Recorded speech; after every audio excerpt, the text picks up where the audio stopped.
एक ऐसी खबर जिसने आज बहुत ही चौंका दिया।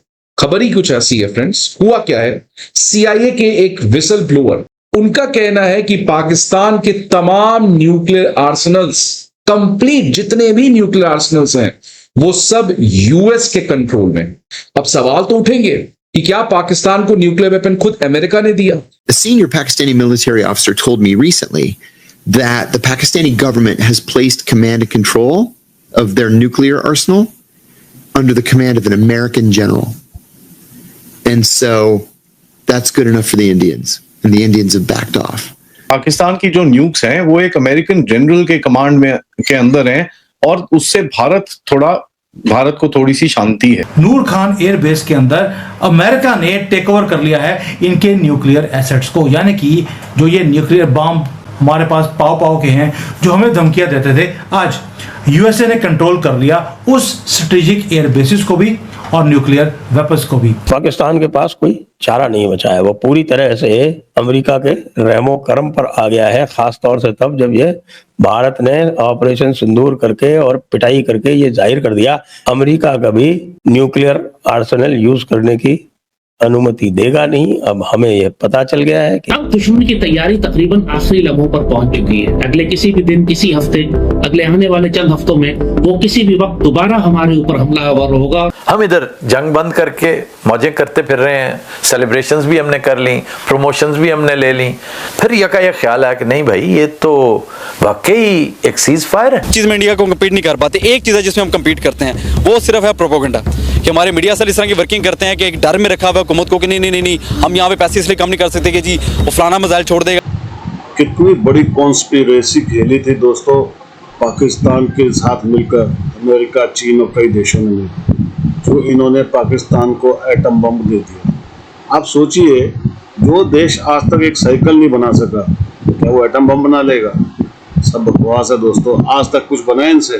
आप खुद देख लीजिए, बयान तो इनसे बनते नहीं है और झूठ इनसे जितना मर्जी बुलवा लो कि जी हमारे पास एटम बम है। ये एटम बम अमेरिका के थे दोस्तों, इनको चीन ने थोड़ी बहुत टेक्नोलॉजी दी थी, इनसे बने ही नहीं। ये सब इसलिए किया गया था ताकि भारत को रोक सके। ये सब चाहते थे कि भारत किसी भी तरीके से आगे ना बढ़े। ये थी असली इनकी चाल, इसीलिए इन्होंने इन भिखारियों को वो दे दिया। लेकिन ऑपरेशन सिंदूर में भारत ने जहाँ पे हमले किए हैं नूर खान बेस पे और किराना हिल्स पे, उसके बाद से तो इनकी हालत खराब हो गई है। अमेरिका को समझ में आ चुका है कि ये परमाणु इनके यहाँ पे एटम बम सुरक्षित नहीं है, इसलिए अमेरिका ने बोल दिया भैया हमारे तो एटम बम वापस कर दो। और अब सारे के सारे पाकिस्तान के एटम बम भारत के हाथ में आ गए, इसलिए अब ये परेशान हो रहे हैं। हम ये सोच रहे हैं कि अगर भारत ने अटैक किया तो क्या हो। एक ऐसी खबर जिसने आज बहुत ही चौंका दिया। खबर ही कुछ ऐसी है फ्रेंड्स। हुआ क्या है, सीआईए के एक विसल ब्लोअर का काम है किसी सीक्रेटिव इंफॉर्मेशन को जनता के सामने रखना, जिससे देश या दुनिया की भलाई हो सकती है।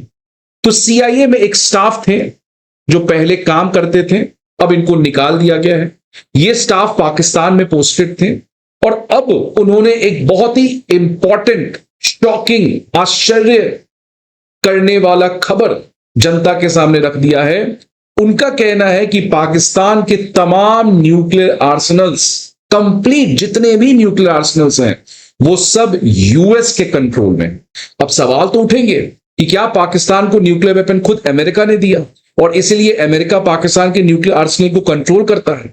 सवाल ये भी उठेंगे कि क्या भारत पाकिस्तान के अगेंस्ट अचानक सीज फायर किया, बिकॉज अगर हम पाकिस्तान की न्यूक्लियर फैसिलिटीज पर अटैक करते तो ऑब्वियसली इससे यूएस का लॉस था। सबसे पहले तो ब्रेकिंग न्यूज है, एक इस्लामाबाद से और दूसरी कराची से। युद्ध को रुके अभी 25 दिन से ज्यादा हो गया है, अभी भी कराची में आज एक दिन में 3 छोटे छोटे झटके यानी कि अर्थक्वेक्स आए हैं। दूसरा, ये 13th अर्थक्वेक है एक महीने में। और दूसरा अर्थक्वेक आ गया इस्लामाबाद के अंदर, जहां पर नूर खान एयरबेस के अंदर अमेरिका ने टेक ओवर कर लिया है इनके न्यूक्लियर एसेट्स को, यानी कि जो ये न्यूक्लियर बम हमारे पास पाव के हैं जो हमें धमकियां देते थे, आज यूएसए ने कंट्रोल कर लिया उस स्ट्रेटेजिक एयरबेसिस को भी और न्यूक्लियर वेपन्स को भी। अब इसका हमारे लिए मीनिंग क्या है? भारत के लिए खतरा है या अच्छी बात है? दुनिया के लिए is it more safer now? ये सारा जो है कॉन्स्पिरेसी थ्योरी नहीं है, अब ये काउंटडाउन आ गया है darker days for Pakistan in the future. But ये डीप स्टेट है, कुछ भी कर सकता है। नाउ ये डीन्यूक्लियराइजेशन की जो टॉक आई थी, ये क्यों आई थी? ये इसलिए आई थी क्योंकि पाकिस्तान के अंदर बम पटाखे बजने शुरू हो गए थे, टेररिज्म बढ़ गई थी, अलकायदा के अटैक्स होने शुरू हो गए थे, तालिबान के अटैक्स होने शुरू हो गए थे, इनके न्यूक्लियर एस्टैब्लिशमेंट्स में अटैक हुए, इनके एयर बेसिस पे अटैक हुए, इनके नेवल बेसिस पे अटैक हुए, एंड अमेरिकन वर वरीड, यार ये सारा किसी न्यूक्लियर बॉम्ब किसी के हाथ में लग गया तो हम तो गए, राइट। एंड पाकिस्तान हमेशा जाके ये रोता था कि भैया मेरे को पैसे दो, नहीं तो ये अगर घुस गए तो। So they used to even sell the nuclear blackmail themselves कि भैया भारत ने मेरे को डिस्टेबलाइज कर लिया और मेरे न्यूक्लियर वेपन्स टेररिस्ट के पास पहुंच गए तो देखो, और ये अभी भी वही चीज बेचते हैं।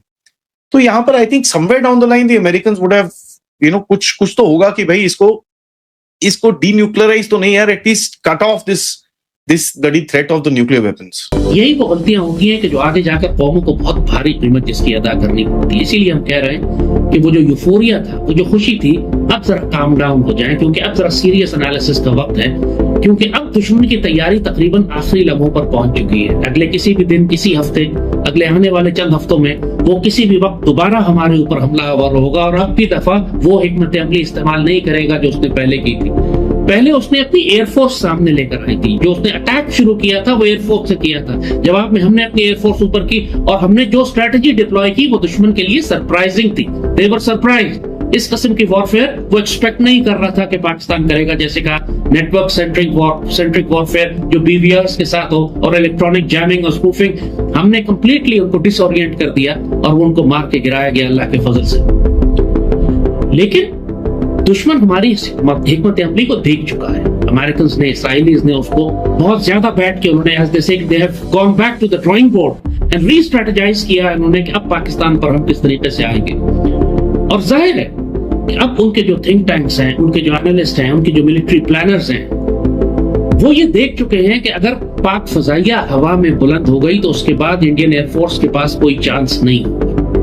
तो यकीनी तौर पर वो कोई ऐसी स्ट्रैटेजी बनाने की कोशिश करेंगे कि पाक फजाइया को हवा में ही ना उठने दें। जनरल बाजवा और फैज के दौर में जो तबाही हुई है, दैट इज अस्तगफुरुल्लाह, मतलब ये तो पूरा माइंडसेट ही इन्होंने आर्मी का चेंज कर दिया था कि जंग हो ही नहीं रही, 100 साल का अमन करने जा रहे हैं, फौज की तादाद कम कर देते हैं, टैंकों में पेट्रोल नहीं है, लड़ने की जरूरत नहीं, लड़ सकते नहीं। मतलब इन्होंने पाकिस्तान को जिस तरह प्रेजेंट कर दिया था। And I was the only one तो जनरल मुशर्रफ के वक्त से शोर मचा रहा था कि यार 4th जनरेशन वॉर है, ये 5th जनरेशन वॉर है, अब इंडिया के साथ हमारी जंग आने वाली है। कल ही हमारे सेना के lieutenant general Rahul Singh sir ने बताया है कि पाकिस्तान के साथ जब ऑपरेशन सिंदूर हुआ था तो वो सिर्फ पाकिस्तान के साथ नहीं हुआ था, उसके अंदर 3 देश थे जो लड़ रहे थे भारत के खिलाफ। एक पाकिस्तान था, एक चीन था और एक तुर्की। दोस्तों, चीन ने तो पाकिस्तान की इतनी मदद की थी कि हर तरफ से भारत को किसी तरीके से नुकसान पहुंचे, लेकिन हमारे डिफेंस सिस्टम्स इन्होंने भारत को बचा लिया। भारतीय सेना ने इतने तरीके से जंग लड़ी है, और जिस तरीके से भारतीय सेना ने डिफेंस सिस्टम्स को यूज़ किया है, जैसे हमने उनके ड्रोन्स को न्यूट्रलाइज किया है, ये कोई आसान चीज़ नहीं है दोस्तों, क्योंकि दुनिया इसी चीज़ को नोटिस कर रही थी कि भारत कैसे लड़ेगा, क्योंकि दुनिया डर रही थी कि चीन के हथियार हैं और कितने खतरनाक होंगे। लेकिन आप देख लीजिए, ना चीन के मिसाइल्स काम आई, ना तुर्की के ड्रोन, और ना पाकिस्तान के कुछ।